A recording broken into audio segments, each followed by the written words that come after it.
There's something strange about happiness. Everyone wants it. We chase it, read about it, pray for it, promise ourselves we'll finally let it in. When things calm down, when we have more money, when we meet the right person. But even when those moments come, we still find a way to ruin them. We pick fights when things are good. We doubt when someone loves us. We overthink until opportunities disappear. And then we say, maybe I'm not meant to be happy. But you're not broken. You're conditioned. Your mind learned that safety and happiness aren't the same thing. If peace wasn't safe growing up, your body found comfort in chaos. If love came with fear, distance felt like control. If success led to disappointment, failure felt safer. That's what self sabotage is, not destruction, but protection. Your brain isn't trying to hurt you, it's trying to keep you safe from pain it once couldn't handle. The problem is, it doesn't know the difference between the past and the present. So when good things happen, you panic. This feels unfamiliar. This feels dangerous, and before you know it, you're pulling away, creating problems, talking yourself out of joy. You call it bad luck, but it's an old defense mechanism, replaying itself. Maybe you grew up watching peace turn into arguments. Maybe you saw love used as control.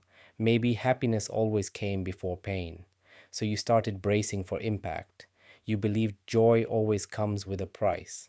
That belief never left. It whispers, don't get too comfortable. So instead of relaxing into happiness, you sabotage it before it can betray you. You stop replying. You find flaws in good people. You chase new goals instead of enjoying the ones you've reached. Because contentment to someone who lived in survival feels like exposure, like the calm before a storm. We talk about fear of failure, but many fear success more because success removes excuses. It reveals that happiness was never about circumstances, it was about permission. And most of us don't know how to give ourselves that permission. We tie joy to productivity, worth to usefulness. We say, I'll rest when I've earned it. But happiness isn't a prize, it's a practice. And the longer you postpone it, the more foreign it feels when it arrives. Some people ruin good relationships, not because they want to, but because love exposes what loneliness hid. Happiness makes you vulnerable, and vulnerability is terrifying when your life was built on control. So you run, you distract yourself, you create chaos because chaos feels like home. And when it falls apart, you say, see, I knew it wouldn't last. But happiness isn't something that appears when you fix yourself. It grows in the moments you stop punishing yourself for being human. It's born in imperfection, in the quiet decision to stop expecting disaster every time you smile. Real happiness isn't loud. It's the slow exhale when you realize you don't have to earn peace anymore. When your mind stops rehearsing pain. When silence doesn't scare you. When you can sit still and simply be. That's healing, not constant positivity, but the quiet absence of panic. And that's when self sabotage loses its grip. Not when you force happiness, but when you feel safe enough to let it exist. Because happiness isn't the absence of pain, it's the presence of safety. And when you stop running from yourself, you realize you weren't chasing happiness. You were running from peace. When life starts to calm down, don't panic. That's not boredom. That's your nervous system learning peace for the first time. It feels strange because it's new, not because it's wrong. Stay there. Breathe through the stillness. Let your body unlearn chaos. Because happiness isn't waiting on the other side of fixing everything. It's waiting on the other side of believing you deserve calm. There's a moment when everything starts to go right, and instead of joy, you feel guilt. Nothing's wrong, yet your chest feels heavy, because your body has been trained to survive, not exist. When pain becomes normal, peace feels like betrayal. So you start doing little things to disturb it. You overthink a text, replay old mistakes, build storms out of clear skies, not because you like pain, but because it feels safe. That's the trick of the human mind. It will choose a predictable hell over an unfamiliar heaven, because pain, at least, you know how to survive. But joy asks you to let go of the armor that kept you alive. Happiness doesn't always feel good at first. It feels vulnerable. It exposes you. And if the world has hurt you, visibility feels dangerous. So even when life softens, you tighten.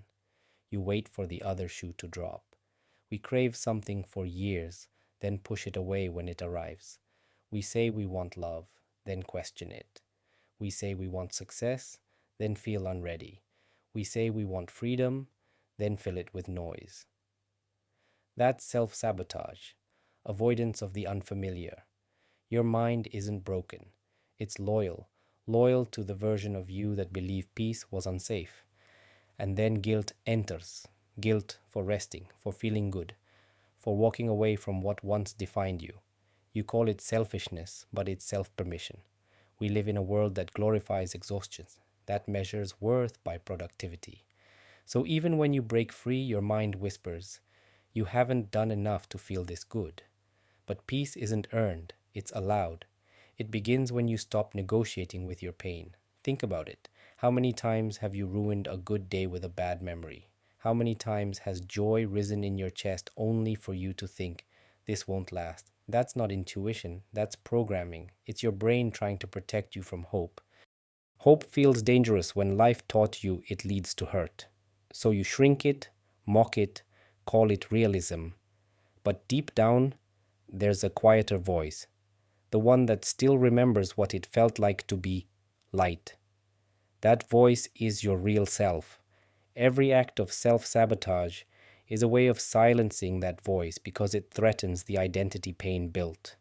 Letting yourself be happy means letting that old identity die, the one that found worth only through struggle. That's why happiness feels strange. It's egoless. It doesn't demand anything.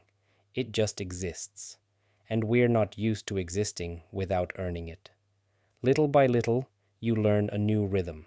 You learn that peace isn't the absence of movement. It's the presence of trust. That silence doesn't mean something's wrong. It means you're safe. That control was never safety, just distraction. Surrender doesn't mean giving up.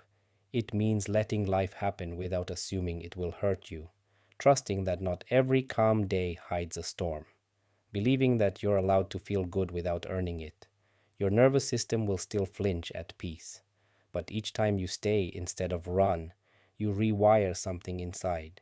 Each time you let a good moment exist without guilt, you prove happiness isn't dangerous. And slowly, the guilt fades.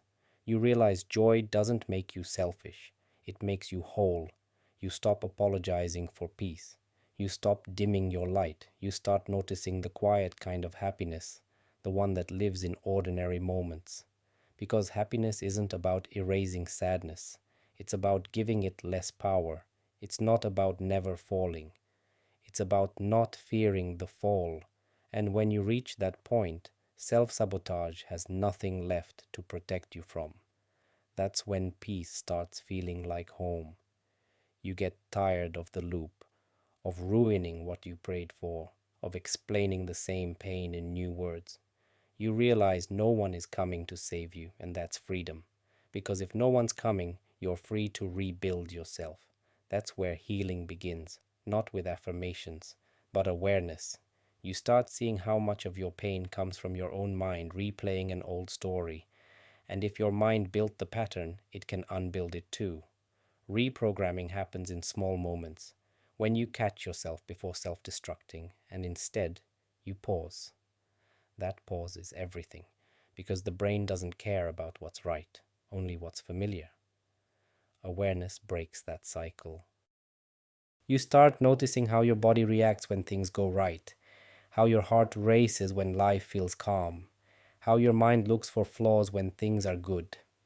That's your body asking, is this safe? And you teach it. Yes, it is. You teach it by staying, by breathing through happiness, by refusing to destroy peace just to feel familiar again. You let yourself rest without earning it. You accept compliments. You let love in without arguing with it. You stop rehearsing pain in moments of joy. Each time you do, you rewire your brain. not through thought, but through experience, because safety is learned through repetition. The more you let good things stay, the less threatening they feel. You realize you don't need to become happy. You just need to stop interrupting happiness when it's here. You start laughing without caution, breathing deeper, enjoying moments without proving anything. Healing doesn't erase the wound, it teaches you how to hold it gently. Falling back into old habits doesn't mean you failed, it means you're human. You'll see how much of your pain was inherited and from parents, cultures, systems that glorify struggle. Happiness was never the problem, permission was. So you stop asking for it. You give it to yourself. You stop analyzing and start living. You see that joy doesn't need justification. Sometimes the most powerful thing you can do is nothing, just be, because that's how your nervous system learns that calm isn't dangerous. When that sinks in, everything changes. You stop chasing intensity and start craving balance. You redefine strength as softness that survived. One day, you'll look at your reflection and feel real, not fixed, but whole. You'll see eyes that don't flinch at kindness. You'll feel safe enough to exhale. Peace won't feel like reward, it'll feel natural. You'll stop waiting for something to go wrong. You'll just be here, and that will be enough. Happiness was never something to find. It was something you stopped resisting. It was never lost, just buried under survival. That's reprogramming. Remembering what you always knew. Healing isn't becoming new. It's being kind to who you've always been. And that kindness changes everything. You stop over explaining. You stop chasing people.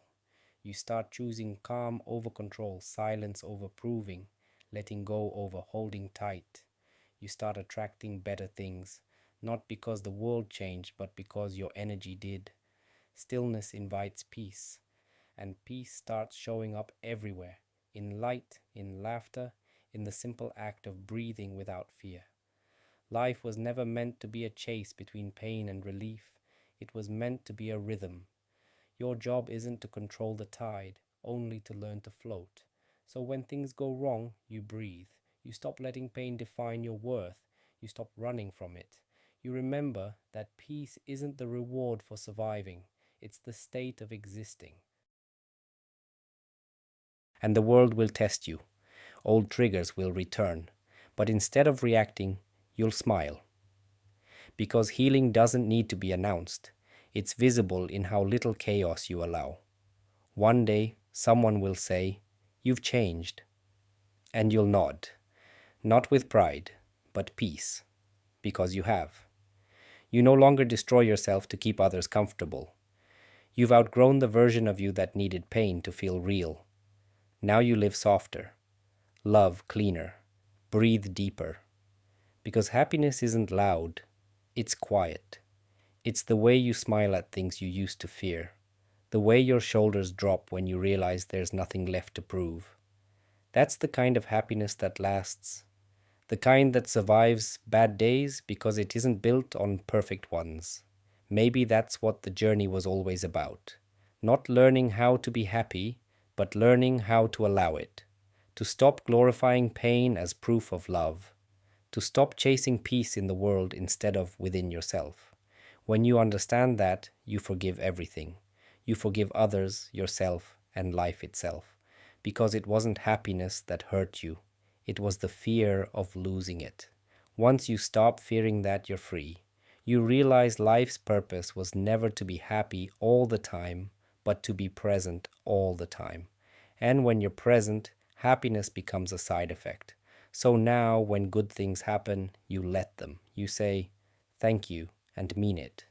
You live slower, feel deeper, love cleaner. And happiness, but the quiet kind, starts showing up everywhere. That's how you know you've made it. Not when life looks perfect, but when peace feels natural. When you can sit alone and not feel alone. When you can smile without reason. Because this right here, is what it means to stop sabotaging your own happiness.